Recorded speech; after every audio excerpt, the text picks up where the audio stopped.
മമ യോനിർ മഹദ്ബ്രഹ്മ തസ്മിൻ ഗർഭം ദധാമ്യഹം സംഭവസർവഭൂതാനാം തതോയ് ഭവതി ഭാരത. അത് മൂന്നാമത്തെ ശ്ലോകം. നാലാമത്തെ ശ്ലോകം പറയുന്നത് സർവയോനിഷു കൗന്ദേയ അമൂർത്തയ സംഭവന്തിയാഹ താസാം ബ്രഹ്മ മഹദ്യോനിർഹം ബീജപ്രദപിതാ. ഞാനാണ് എല്ലാ ചരാചരങ്ങളുടെയും പിതാവ്. ഇങ്ങനെ പിതാവായ ഭഗവാനും ഇവരെ തമ്മിൽ തെറ്റിക്കാനും ഇവർക്ക് ഒരു ബുദ്ധിമുട്ടുണ്ടാക്കാനും ഒരിക്കലും സാധിക്കില്ല. ഏതെങ്കിലും ഒരു പിതാവിന് സാധിക്കുമോ? സ്വന്തം മക്കളെ സ്നേഹിക്കുന്ന പിതാവിന് ഏതെങ്കിലും പിതാവിന് സാധിക്കുമോ അവർ തമ്മിൽ വ്യത്യാസം കാണാനോ അല്ലെങ്കിൽ അവരെ ബുദ്ധിമുട്ടിക്കാനോ? ഇല്ല, ഒരു പിതാവും ചെയ്യില്ല. അതുപോലെയാണ് ഭഗവാൻ പറഞ്ഞത്, ഒരിക്കലും സാധ്യമല്ല. അതായത് ഇത് ചാതുർവർണ്ണ്യം ഒരു കാലത്ത് ജാതി വ്യവസ്ഥയ്ക്കോ അല്ലെങ്കിൽ നമ്മളെ ഡിവൈഡ് ചെയ്യാനോ വേണ്ടിയിട്ടുള്ള ഒരു വസ്തുവല്ല. അത് മനുഷ്യനിർമ്മിതമായിട്ടുള്ള തീരുമാനങ്ങളും തന്ത്രങ്ങളും. ഇനി കർമ്മയോഗം. യോഗം എന്ന് പറഞ്ഞാൽ എന്താണ്? മനസ്സിന്റെ സമനിലയാണ്.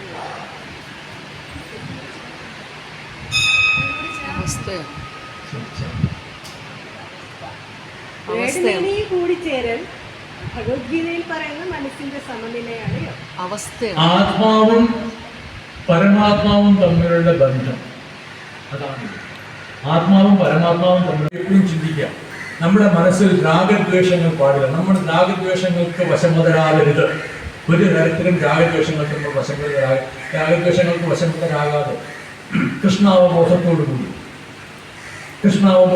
കൃഷ്ണനെ പറ്റി ഭഗവാനെ പറ്റി പൂർണ്ണ ജ്ഞാനത്തോടുകൂടി ലാഭേച്ഛയില്ലാതെ ഇതാണ് 30ാമത്തെ ശ്ലോകത്തിൽ ഭഗവാൻ പറയുന്നത്. ലാഭേച്ഛയില്ലാതെ, അലസത കൂടാതെ, ഉടമസ്ഥാവകാശമില്ല, അത് എന്റേതാണെന്നുള്ള ചിന്തയില്ലാതെ ഭഗവാന് സമർപ്പിച്ചുകൊണ്ട് ചെയ്യുന്ന കർമ്മം, രാഗദ്വേഷങ്ങളില്ലാതെ. ഇതാണ് ഗീതയുടെ സന്ദേശം. 30ാമത്തെ ശ്ലോകമാണിത്. മൈ സർവാണി കർവാണി സന്യസ്യാഖ്യാത്മ ചേതസ നിരാശയുന്നത് മമോഭൂത്വ യുദ്ധസ്യ വികടജ്വരഃ. ഹേ പാർത്ഥ, ഈ യുദ്ധം ചെയ്യൂ. എങ്ങനെ? ഈ രീതിയിൽ അലസതയൊന്നുമില്ലാതെ ഇതെല്ലാം എനിക്ക് സമർപ്പിച്ചുകൊണ്ട് യുദ്ധം ചെയ്യുക. നിന്റെ കർമ്മമാണ്, നിന്റെ കർത്തവ്യമാണ്, തെറ്റി യുദ്ധം ചെയ്യുക എന്ന്. ഇതാണ് ഭഗവത്ഗീതയുടെ സന്ദേശം. 34ാമത്തെ ശ്ലോകത്തിലാണ് പറയുന്നത്, ഇന്ത്യസ്യേ രാഗദ്വേഷോ വിവസ്ഥിതോ തയോർണവശം അകക്ഷേ തൗഹ്യസ്യ പരിബന്ധിനോ. രാഗദ്വേഷങ്ങളില്ല, ഇന്ദ്രിയങ്ങൾക്ക് രാഗദ്വേഷങ്ങളുണ്ട്. ആ രാഗദ്വേഷങ്ങൾക്ക് നമ്മൾ വശമുതരാകാതെ ഇരുന്ന് വേണം കർമ്മം ചെയ്യാം. ഇതാണ് ഗീതയുടെ ഏറ്റവും പ്രധാനപ്പെട്ട, ഈ കർമ്മയോഗത്തിലെ ഏറ്റവും പ്രധാനപ്പെട്ട ഭാഗം.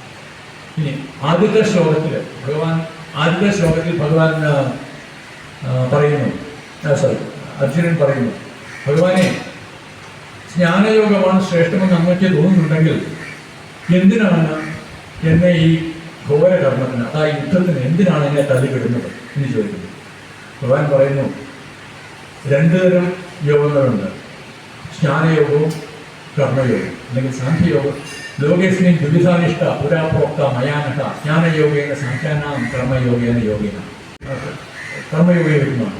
ജ്ഞാനയോഗത്തിൽ ജീവന്റെയും ജഡപദാർത്ഥങ്ങളുടെയും കാര്യങ്ങൾ വിശകലനം ചെയ്ത് ഗവേഷണം ചെയ്ത് തത്വജ്ഞാനം നേടുകയാണ് ജ്ഞാനികൾ.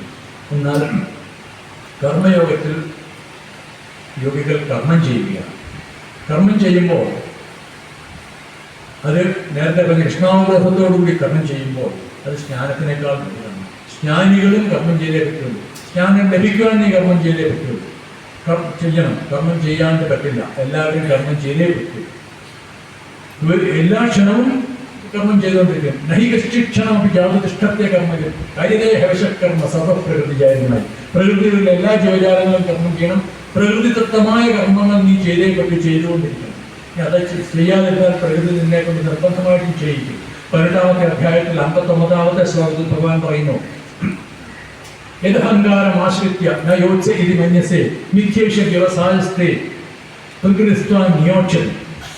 നീ അഹങ്കാരം കൊണ്ട് ഞാൻ യുദ്ധം ചെയ്യില്ല എന്ന് തീരുമാനിച്ച് പറഞ്ഞാൽ അത് സമ്മതിക്കില്ല. നിന്നെ കൊണ്ട് നീ അത് ചെയ്തേ പറ്റൂ. നിർബന്ധമായിട്ടും നിന്റെ പ്രകൃതിയാണ്, നിനക്കത് ചെയ്തേ പറ്റൂ. ഇല്ലെങ്കിൽ പ്രകൃതി നിന്നെ കൊണ്ട് നിർബന്ധമായിട്ട് ചെയ്യും.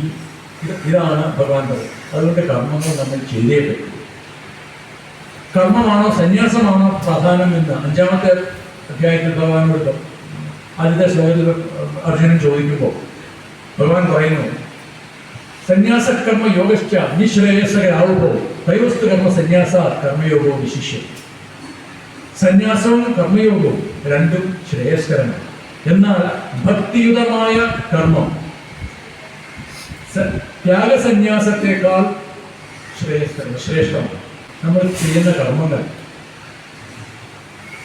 ഉടമസ്ഥാവബോധം ഇല്ലാതെ, അലസതയില്ലാതെ ചെയ്യുന്ന കർമ്മങ്ങൾ തീർച്ചയായിട്ടും വെറുതെ ഭഗവാനെ ഭഗവാനെ ഭഗവാനെ എന്ന് പറയുന്ന എല്ലാം ത്യജിച്ച് ഞാൻ കർമ്മങ്ങൾ ത്യജിച്ചിരിക്കുന്ന സന്യാസം അതിനേക്കാൾ തീർച്ചയായിട്ടും ശ്രേയസ്കരമാണെന്നാണ് ഭഗവാൻ 5-ാമത്തെ അധ്യായത്തിൽ 2-ാമത്തെ ശ്ലോകത്തിൽ പറയുന്നത്.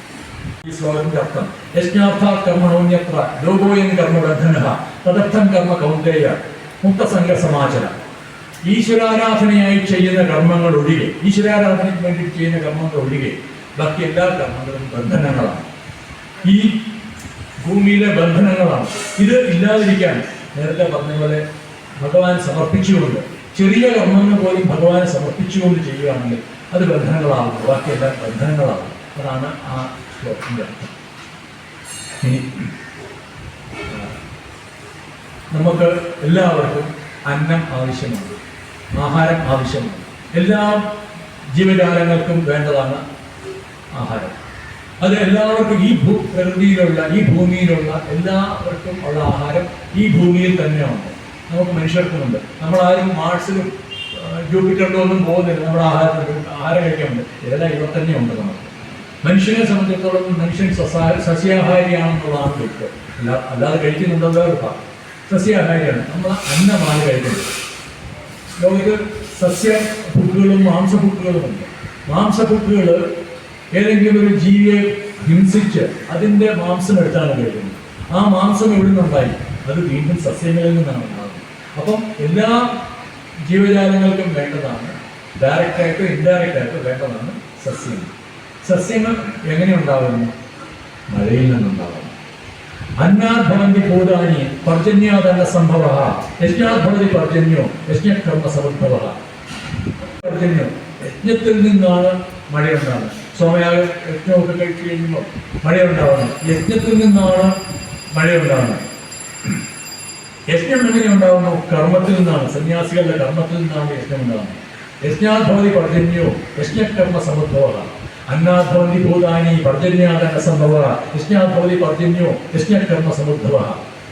കർമ്മബ്രഹ്മോദ്ഭവം ഇതി ബ്രഹ്മാക്ഷര സമുദ്ഭവം തസ്മാത് സർവ്വഗതം ബ്രഹ്മ നിത്യം യജ്ഞേ പ്രതിഷ്ഠിതം. കർമ്മം എവിടെ നിന്നുണ്ടാകുന്നു? വേദത്തിൽ നിന്നുണ്ടാകുന്നു. വേദം എവിടെ നിന്നുണ്ടാകുന്നു?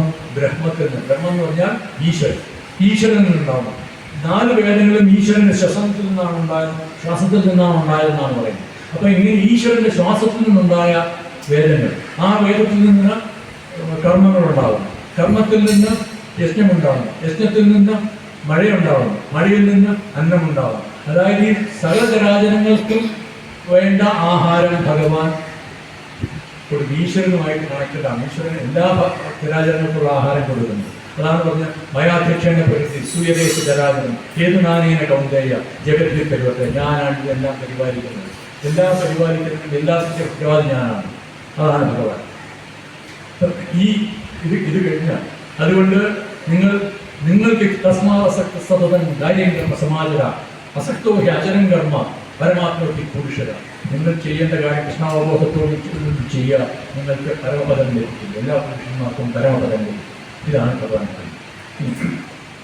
ധർമ്മമനുസരിച്ചുള്ള കർമ്മം നമ്മുടെ ധർമ്മത്തിനുള്ള കർമ്മമാണ്. നേരത്തെ പറഞ്ഞ പോലെ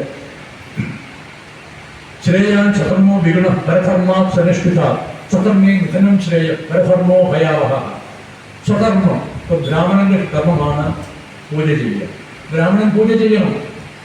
തെറ്റി വരുവായിരിക്കും. നോക്കട്ടെ, തെറ്റി വരികയാണെങ്കിൽ തിരുത്തി വീണ്ടും പോവുക, വീണ്ടും പൂജ ചെയ്യുക. അല്ലാണ്ട് ശൂദ്രന്റെ കർമ്മം അല്ല ബ്രാഹ്മണൻ ചെയ്യേണ്ടത്. ബ്രാഹ്മണന്റെ കർമ്മം ചെയ്യണം. ഇല്ലെങ്കിൽ പിന്നെ ശൂദ്രന്റെ കർമ്മം ചെയ്യുമ്പോൾ ബ്രാഹ്മണന്റെ കർമ്മം പിന്നെ ആരും ചെയ്യും? നമ്മുടെ സെക്രട്ടറിമാരുണ്ട്. സെക്രട്ടറിയുടെ ജോലി കിട്ടും. ആ ഒരു പ്യൂൺ അവിടെ വെറുതെ ഇരിക്കും. എന്നാൽ അത് വിഷമിക്കണ്ട, ഞാൻ തന്നെ കൊണ്ട് 7 അടുത്ത് വന്നാണെങ്കിൽ ഞാൻ കൊണ്ട് കൊടുത്തിട്ട് വരാം എന്ന് പറഞ്ഞ് പോയാലോ? തെറ്റ്. കാരണം സെക്രട്ടറിയുടെ ജോലി സെക്രട്ടറി അവിടെ ചെയ്യാവുന്നതാണ്. പ്യൂണിന്റെ ജോലിയാണ് അവിടെ പോയി അയാൾ ചെയ്യേണ്ടത്. സെക്രട്ടറി പ്യൂണിന്റെ ജോലി കഴിഞ്ഞാൽ പ്യൂൺ പിന്നെ സെക്രട്ടറിയുടെ ജോലി പിന്നെ ആരും ചെയ്യും. അതുകൊണ്ട് നമ്മുടെ സ്വന്തം ധർമ്മമാണ് ചെയ്യേണ്ടത്. അതിന് മരണം സംഭവിച്ചാൽ അതാണ് യുദ്ധേച്ഛാപ്യപലായൻ, യുദ്ധത്തിൽ തിരിഞ്ഞോടെന്ന് പറഞ്ഞത്. യുദ്ധം ചെയ്യുമ്പോൾ അത് ക്ഷത്രിയന്റെ ധർമ്മമാണ്. ആ ക്ഷത്രിയ ധർമ്മത്തിൽ നിങ്ങൾ യുദ്ധം ചെയ്യുന്നു, മരിക്കുന്നു, കുഴപ്പമില്ല. ആ ശരി, അത് തെറ്റല്ല. യുദ്ധത്തിൽ മരണം അത് വീരമുഖ്യമാണ്. എന്നാൽ അത് ചെയ്യാൻ ഓടിപ്പോയിരുന്നാണ് തെറ്റ്. അതുകൊണ്ട് സ്വന്തം ധർമ്മം തീർച്ചയായിട്ടും. എന്നാൽ ഒരു ബ്രാഹ്മണനെ യുദ്ധം ചെയ്യാൻ ആരും പ്രതീക്ഷിക്കുന്നില്ല. ബ്രാഹ്മണൻ യുദ്ധം ചെയ്യുന്നില്ല. ഒരു വൈശ്യനെ യുദ്ധം ചെയ്യാൻ ആരും പ്രതീക്ഷിക്കുന്നില്ല. വൈശ്യന്റെ ധർമ്മമല്ല, ക്ഷത്രിയന്റെ ധർമ്മമാണ്. ഇങ്ങനെ സ്വന്തം ധർമ്മമാണ് എല്ലാവരും ചെയ്യുന്നത്.